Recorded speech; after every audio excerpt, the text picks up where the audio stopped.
جھوٹ بولنے سے بچائیں گے، ان کو جو ہے غیبت سے بچائیں گے، ان کو چغلی کرنے سے بچائیں گے، ان کو نمازوں کی تلقین کریں گے، ان کو دین کی تلقین کریں گے، انہیں قرآن کی تعلیم دیں گے، انہیں نبی کریم صلی اللہ علیہ وسلم کی سنتوں سے آگاہ کریں گے. یہی مثالیں بنتا ہے. نیک والدین کی مثالیں اٹھا کر دیکھیں، جائیں نیک ماؤں کی مثالیں اٹھا کر دیکھیں کہ جب وہ ان کے بچے بولنا شروع ہوتے تو وہ اپنے بچوں کو سب سے پہلے کیا کلمہ سکھاتی ہیں؟ کیا سکھاتی ہیں کلمہ؟ لا الہ الا اللہ، اللہ ربی. ہمارا رب کون ہے؟ اللہ ربی، اللہ ہمارا رب ہے. لا اشرک بہ شیئا، ہم اس کے ساتھ کسی کو شریک نہیں ٹھہراتے. جو مسالی ماں باپ ہوتے ہیں وہ بچپن سے ہی جب دیکھتے نا کہ بچے نے تھوڑا بچے نے بولنا شروع کر دیا ہے تو یہیں سے وہ اس کی تربیت کرنا شروع کر دیتے ہیں. یہ نہیں کہ وہ جیسے ہمارے لوگ ہوتے ہیں کہ وہ بچے کو سب سے پہلے گانا سکھانا ہے، گالیاں سکھانا، اور کہ گالی نکال دے نا بچوں، ہو دیکھو اتنی پیاری گالی نکالی. انا للہ و انا الیہ راجعون. اللہ اکبر. اللہ تعالیٰ سب کو نیک صالح اولادیں عطا فرمائے. انبیاء کرام جب بھی دعائیں کرتے نا اللہ تعالیٰ سے تو وہ دعا کیا کرتے تھے؟ رب ہب لی من الصالحین. حضرت ابراہیم علیہ السلام کی دعائیں، رب ہب لی من الصالحین، اے اللہ مجھے صالح اولاد عطا فرما. ایسی صالح اولاد کہ جب بولنے سے ہی اس کی زندگی جب شروع ہو تو جب اس کی زبان پر کلمات آئے تو تیری توحید کے کلمات آئے. اللہ اکبر. نیک اولاد کا سوال کرنا، اور ہمیں بھی چاہیے کہ ہم اللہ تعالیٰ سے نیک اولاد کا سوال کریں. حضرت زکریا کیا دعا کرتے ہیں؟ ہنالک دعا زکریا ربہ. حضرت زکریا اللہ تعالیٰ سے کیا دعا کرتے ہیں؟ رب کائنات سے کیا سوال کرتے ہیں؟ رب حب لی من لدنک ذریۃ طیبہ، کہ اے اللہ مجھے پاکیزہ نیک صالح اولاد عطا فرما. اللہ کے نبی بھی جب اللہ تعالیٰ سے سوال کرتے ہیں تو اس قسم کی اولاد کا سوال کرتے ہیں جو نیک ہو، متقی ہو، پرہیزگار ہو، اللہ رب العزت کی توحید پر قائم ہو. اس لیے اسلام نے جو ہمیں سلسلہ دیا ہے بچوں کی پیدائش سے دیکھیں حکم کیا ہوتا ہے. جب بچہ پیدا ہو تو بچے کی پیدائش کے اوپر اس کے دائیں کان کے اندر اذان کرو. اس کی پیدائش پر ہی اگرچہ کچھ محدثین نے حدیث کے بارے میں کلام کیا ہے لیکن امام ترمذی نے بھی اس حدیث کو صحیح کہا ہے اور امام ابو داؤد نے بھی اپنی حدیث کی کتاب میں اس کو نقل کیا ہے. اسی طرح مسند احمد کے اندر، بہقی کے اندر بھی یہ روایت، مستدرک حاکم کے اندر بھی یہ روایت موجود ہے کہ اللہ کے رسول صلی اللہ علیہ وسلم نے بچے کی پیدائش پر بچے کے دائیں کان کے اندر اذان دی ہے. تو یہ دائیں کان میں اذان دینے کا کیا مطلب ہے کہ بچہ دنیا میں آتا ہی اپنے خالق و مالک کا نام سے. یہی سے ہم بچے کی تربیت کو شروع کر دیتے ہیں. پھر اسی طرح ایک اور چیز بھی جو نبی کریم صلی اللہ علیہ وسلم کے دور میں عام تھی، صحابہ کے دور میں بھی عام تھی، اور اس کے بعد بھی سلف صالحین میں یہ چیز موجود رہی ہے اور آج بھی یہ چیز موجود ہے. وہ یہ ہوتا تھا کہ جب کسی کے یہاں بچہ پیدا ہوتا تو اس کی کوشش ہوتی کہ وہ اس بچے کو اللہ کے رسول صلی اللہ علیہ وسلم کے پاس لے کر آئے.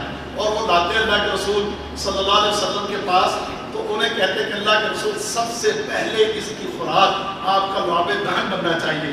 تو رسول اللہ صلی اللہ علیہ وسلم کوئی بھی میٹھی چیز اپنے منہ میں لیتے، میٹھی چیز منہ میں لیتے، اس کو چباتے اور پھر وہ چیز نکال کر اپنے منہ سے اس بچے کے منہ میں ڈالتے.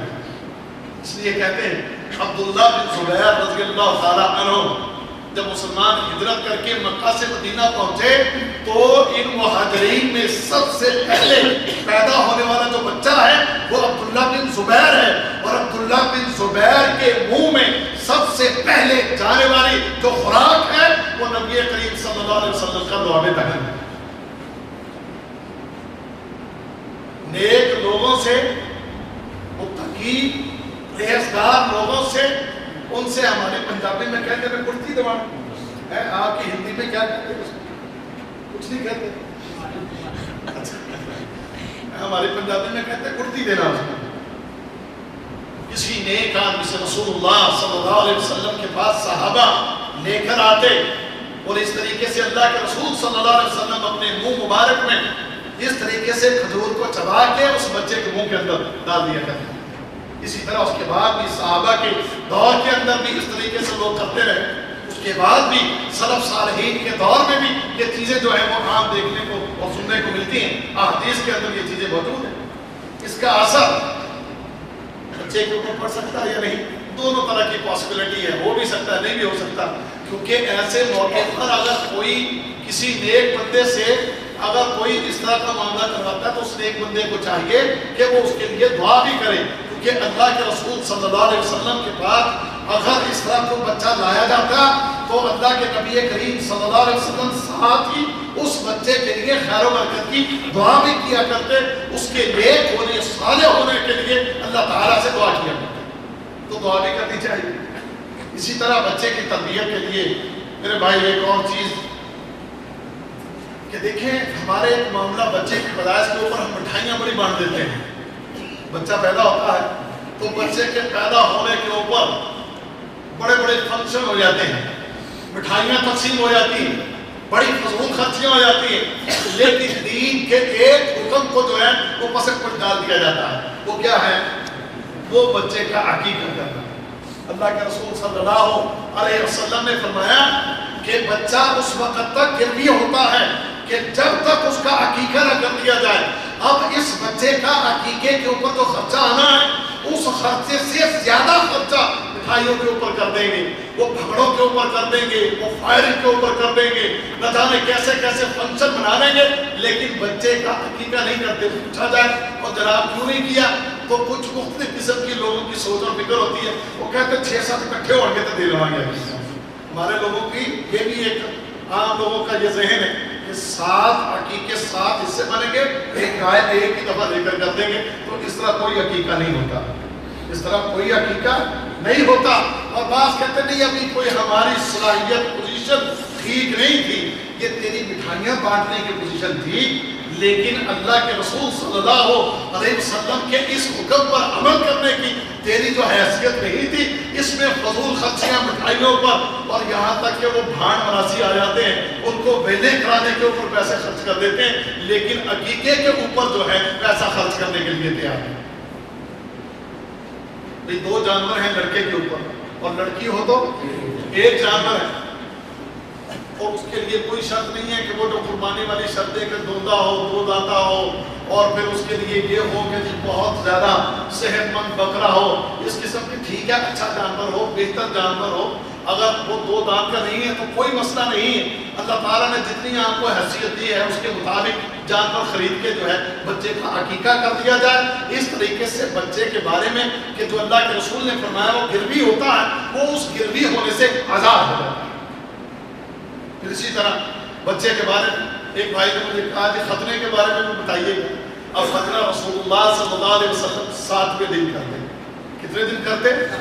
عقیقہ کرنا، ختنہ کرنا، سر کے جو بال ہیں اس کو بنوانا، یہ ساری چیزیں، اور نام رکھنا، یہ سارے کے سارے رسول اللہ صلی اللہ علیہ وسلم کی سنت ہے کہ آپ 7ویں دن کیا کرتے تھے۔ 7ویں دن نبی معظم یہ عمل کرتے۔ اب ہمارا کیا ہوتا ہے، بچہ چلو یار بڑا ہو گیا دیکھ رہا ہے، بچے کو جناب انتظار کرتے رہنا، بڑا ہو جاتا ہے، پھر یہاں تک جوان ہو جاتا ہے، شرم آتی ہے بچے کو بھی شرم آتی ہے، اس کا ختنہ کرنے والے کے لیے بھی بڑی مشکل ہوتی ہے۔ تو بہتر ہے کہ وہ جب 7 دن کا بچہ ہو جائے تو اس کا ختنہ کر دیا جائے، اللہ کہ اگر وہ بیمار ہے، اللہ کہ وہ اگر کوئی اس کے لیے کوئی مسئلہ ہے یا کوئی پریشانی ہے تو پھر تو ٹھیک، مگر نہ 7ویں دن یہ کرنا جو ہے یہ سنت ہے۔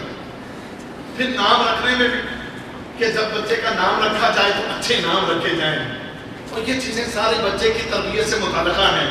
بچے کا نام سب سے پہلے تو ہماری کوشش ہو کہ رب کائنات کی جو صفات ہیں اس کی صفات کے ساتھ لفظ عبد لگا کے، عبداللہ، عبد الرحمن، نبی کریم فرماتے ہیں اللہ کو یہ دونوں نام بڑے پسند ہیں۔ اسی طریقے سے اور بھی جو اللہ کی صفات ہیں ان صفات کے ساتھ عبد الکریم، عبد الرحیم، ان چیزوں کو لفظ عبد لگا کے اس طرح کے نام اگر بچے کے رکھے جائیں تو اس نام کی وجہ سے بھی، ایسے نام ہونے کی وجہ سے بھی بچے کے اندر کے ایک احساس پیدا ہوتا ہے کہ میرا مسلمانوں والا نام ہے، میرا نام میرے رب کی صفت کی طرف جو ہے یہ مضاف ہے، تو مجھے چاہیے کہ میں کام بھی اس طرح کے کروں جس طرح کا میرا نام ہے۔ اگر آپ کسی عبد الرحمان کو برا کام کرتے ہوئے دیکھیں تو آپ اسے کیا کہتے ہیں؟ کہتے ہیں یار تیرا نام کتنا اچھا ہے اور تیری کرتوت کیسی ہے. پھر بندے کو کوئی شرم آتی کہ نہیں آتی؟ لیکن ہماری کوشش کیا آتی ہے کچھ اسٹائلش نام ڈھونڈا جائے, کوئی جدید نام ڈھونڈے جناب, کوئی جدید نام ڈھونڈے. ایسے ایسے نام سننے کو ملتے ہیں, بندے مانا پوچھتے ہمیں آتے نہیں اس کا مانا کیا. بے ڈھنگے سے نام, عجیب و غریب نام, اور نام رکھنے ہوں انبیاء جیسے نام رکھ لو, نام رکھنے ہو صحابہ کے نام کے اوپر نام رکھ لو.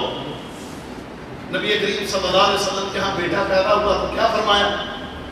فرمایا کہ میں نے اس کا نام اپنے باپ کے نام پر رکھا ہے, سمیت تو ابراہیم, کہ میں نے اپنے بیٹے کو جو نام دیا ہے وہ کیا ہے؟ وہ ابراہیم. اپنے بچوں کے نام اللہ رب العزت کی صفت کی طرف لفظ عبد کو مضاف بنا کے, یا اسی طرح انبیاء کے نام کے اوپر نام رکھنا, یا صحابہ کے نیک صالح لوگوں کے نام کے اوپر نام رکھنا, یہ چیزیں بھی بچے کی تربیت کے لیے بڑی اہم ہیں اور بڑی بہترین ہیں. کیونکہ جب بچہ جو ہے اس نام کے ساتھ بڑھتا ہے, پلتا پھیلتا, تو پھر اس کے اندر یہ احساس پیدا ہوتا ہے. یا اگر احساس نہ بھی ہو تو لوگ احساس دلاتے ہیں جناب اپنا نام دے کے اور اپنی کرتوت دے کے اسی طرح کے بنے جس طرح کا آپ کا نام. میں دعا کرتی ہیں, والدین دعا کرتے ہیں, اللہ میں نے اپنے بچے کا نام ابراہیم رکھا ہے, میرے بچے کو ابراہیم علیہ السلام کی سیرت پر چلنے کی توفیق دینا ہے. مائیں جو ہے دعائیں کرتی ہیں, اے اللہ میں نے اپنے بچے کا نام عبد الرحمان رکھا ہے, اے اللہ عبد الرحمان بن عوف جیسی سیرت عطا فرمانا. اے اللہ میں نے اپنے بچے کا نام زبیر رکھا ہے, اے اللہ میرے بچے کو زبیر جیسی اس کی جیسی نیکیوں کا حامل بنانا. اے اللہ میں نے اپنے بچے کا نام جو ہے اس کا نام عمر رکھا ہے, عثمان رکھا ہے. تو اس طرح پھر والدین اپنے اللہ سے دعا کرتے ہیں کہ اللہ ہمارے بچوں کو ان کی سیرت پر عمل کرنے کی توفیق دے.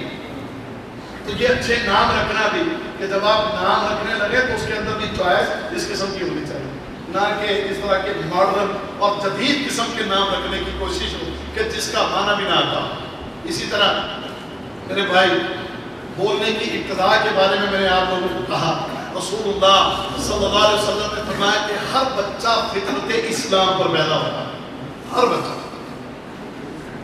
چاہے وہ یہودی کے گھر پیدا ہوا ہے, چاہے وہ عیسائی کے گھر پیدا ہوا ہے, چاہے وہ ہندو کے گھر پیدا ہوا ہے, لیکن جب وہ پیدا ہوا ہے تو فطرت اسلام پر. فرمایا کہ ماں باپ کی تربیت جو ہے, ماں باپ کی تربیت اسے یہودی بنائے گی, عیسائی بنائے گی, مجوسی بنائے گی یا ہندو بنائے گی. تو اس لیے ماں باپ کو چاہیے کہ جب بچہ بولنا شروع کر دے یہیں سے اس کی تربیت کرنا شروع کریں, اسے عقیدہ توحید سکھائیں, اسے نبی کریم صلی اللہ علیہ وسلم کی تعلیمات سکھائیں, قرآن کی تعلیم دینا شروع کریں, اس کو ذکر اذکار سکھائیں, اس کو قرآنی احکام سکھائیں. جب بچہ بولنا شروع کر دے تو یہیں سے اس کی تربیت شروع کریں. اور اس کے اندر سب سے بہترین کردار جو ادا کر سکتی ہے وہ ماں ہے بچے, کیونکہ ماں پہلی یونیورسٹی ہے, ماں سب سے پہلی درس گاہ ہوا کرتی ہے. جیسے میں نے پہلے عرض کیا, بچہ سب سے زیادہ وقت کس کے پاس گزارتا ہے؟ وہ ماں کے پاس گزارتا ہے. اب ماں کو چاہیے کہ وہ بچے کو اس طرح کے کلمات, توحید کے کلمات سکھائے, وہ بچے کو دینی احکام سکھائے, وہ بچے کو اللہ رب العزت کا تعارف سکھائے, وہ رب کائنات کا تعارف اس کو کروائے, وہ قرآن حکیم کی تعلیمات, وہ نبی کریم صلی اللہ علیہ وسلم کی سیرت, صحابہ کرام کی سیرت, دین کی باتیں جو ہیں وہ اپنے بچے کو سکھائے, سمجھائے. وہ 2 سال 3 سال 4 سال تک جب تک اسکول نہیں جاتا, عموماً ہمارے بچے 5 سال کے ہوتے ہیں جب اسکول جاتے ہیں, اس کا مطلب ابتدائی 4.5 سال یا 5 سال تک وہ کس یونیورسٹی میں پڑھتا ہے؟ وہ اپنی ماں کے پاس پڑھتا ہے. وہ ماں کی درسگاہ ہے کہ جس کے پاس وہ زیر تعلیم رہتا ہے.